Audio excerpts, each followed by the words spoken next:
Au cœur de la Corne de l'Afrique, le peuple afar demeure prisonnier d'un héritage ambivalent, celui d'une colonisation qui, tout en fragmentant ses terres et ses liens séculaires, n'a jamais pu effacer la force de son enracinement.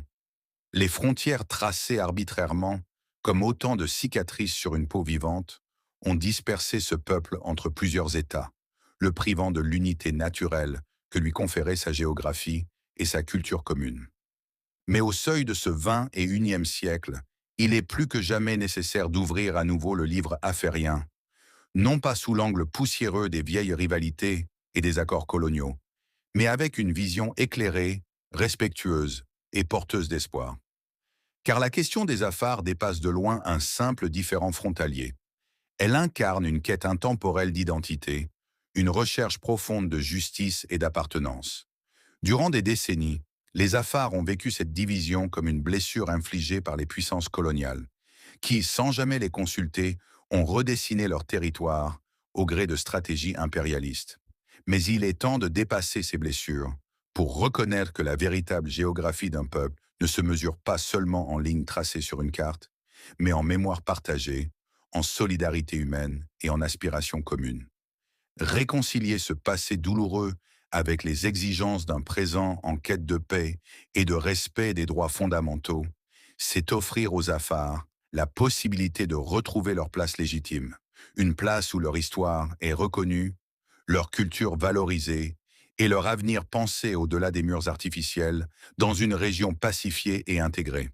En embrassant cette vision nouvelle, en dépassant les ombres de la colonisation, ce peuple fragmenté pourra enfin conjuguer ses liens à travers les frontières, renouer avec son unité et contribuer pleinement à la stabilité et au développement de tout un bassin régional. Je ne suis qu'un simple citoyen, un observateur lambda de Djibouti, pétri par les rivages du Tamiro ou Med. Ma voix peut sembler anonyme dans le grand concert des événements mondiaux, mais je ressens profondément que dans la corne de l'Afrique, un mouvement de révolte, une perturbation imminente anime le peuple, prêt à redéfinir l'équilibre politique du continent.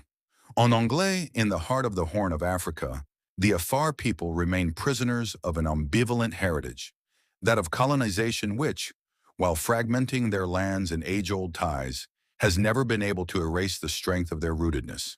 The arbitrarily drawn borders, like scars on living skin, have scattered this people across several states, depriving them of the natural unity granted by their geography and common culture.